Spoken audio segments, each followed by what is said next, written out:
Ammamma 7th anniversary sale. Win iPhone 17 and 776 crazy gifts. Support చేయండి dosa batter ఫ్రీగా పొందండి.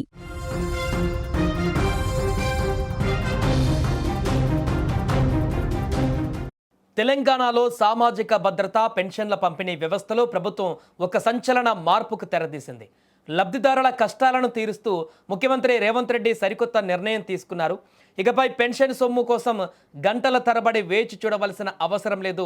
మధ్యవర్తుల చేతులు మారే ప్రసక్తే లేదు.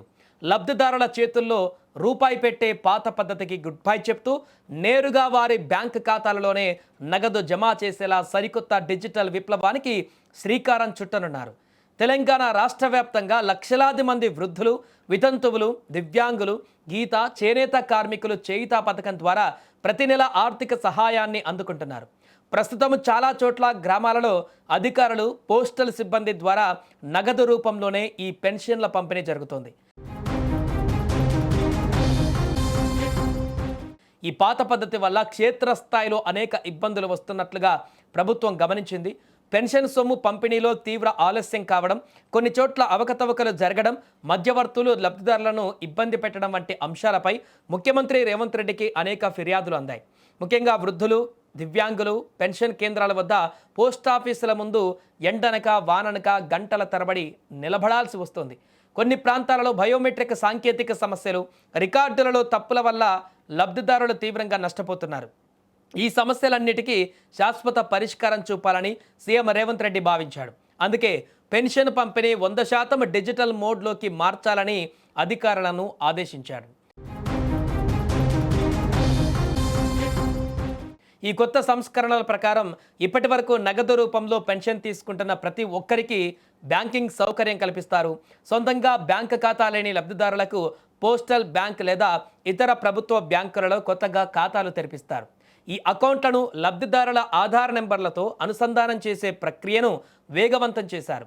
రాష్ట్ర పేదరిక నిర్మూలన సంస్థ ఈ బాధ్యతను తీసుకొని ప్రత్యేక కార్యాచరణతో ముందుకు వెళుతుంది. ఇకపై ప్రభుత్వ పెన్షన్ నిధులు విడుదల చేసిన వెంటనే ఆ సొమ్ము నేరుగా లబ్ధిదారుడి వ్యక్తిగత ఖాతాలో పడిపోతుంది. దీనివల్ల లబ్ధిదారులు ఎవరిపైనా ఆధారపడవలసిన పని లేదు.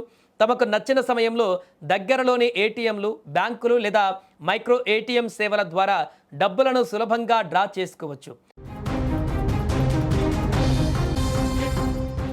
మరోవైపు కొత్త పెన్షన్ల మంజూరు ప్రక్రియలోనూ ప్రభుత్వం పక్కా పారదర్శకతను పాటిస్తుంది. ఇటీవల నిర్వహించిన సమీక్షా సమావేశంలో ముఖ్యమంత్రి రేవంత్ రెడ్డి ఒంటరి మహిళల పెన్షన్కు అత్యంత ప్రాధాన్యత ఇవ్వాలని స్పష్టం చేశారు. అర్హులైన ప్రతి ఒంటరి మహిళకు త్వరగా పెన్షన్ అందేలా చూడాలని సూచించాడు. ఇందులో భాగంగా ఓటరు గుర్తింపు కార్డు, ఆధార్ కార్డు, సామాజిక ఆర్థిక సర్వే వివరాలను ఒకదానితో ఒకటి లింక్ చేస్తున్నారు. దీనివల్ల అర్హులైన నిజమైన లబ్ధిదారుల జాబితా పక్కాగా సిద్ధమవుతుంది. ప్రస్తుతం రాష్ట్ర వ్యాప్తంగా లబ్ధిదారుల వివరాల ధృవీకరణ కోసం లైవ్ అథెంటికేషన్ ప్రక్రియ క్షేత్రస్థాయిలో జోరుగా సాగుతుంది. ఈ వెరిఫికేషన్ ప్రక్రియ పూర్తయిన వెంటనే కొత్త పెన్షన్ల పంపిణీ విధానాన్ని దశలవారీగా అమలు చేయనున్నారు. రాబోయే కొద్ది నెలల్లోనే ఈ కొత్త డైరెక్ట్ బెనిఫిట్ ట్రాన్స్ఫర్ విధానం పూర్తి స్థాయిలో అందుబాటులోకి రానుంది. ఈ విప్లవాత్మక నిర్ణయం వల్ల పెన్షన్ల పంపిణీలో అవినీతికి పూర్తిగా అడ్డుకట్ట పడుతుందని, ప్రభుత్వ నిధులు దుర్వినియోగం కాకుండా నేరుగా ప్రజలకే అందుతాయని అధికారులు నమ్మకంగా చెబుతున్నారు. తెలంగాణ సామాజిక భద్రతా రంగంలో ఇదొక చారిత్రాత్మక మార్పు కానుంది.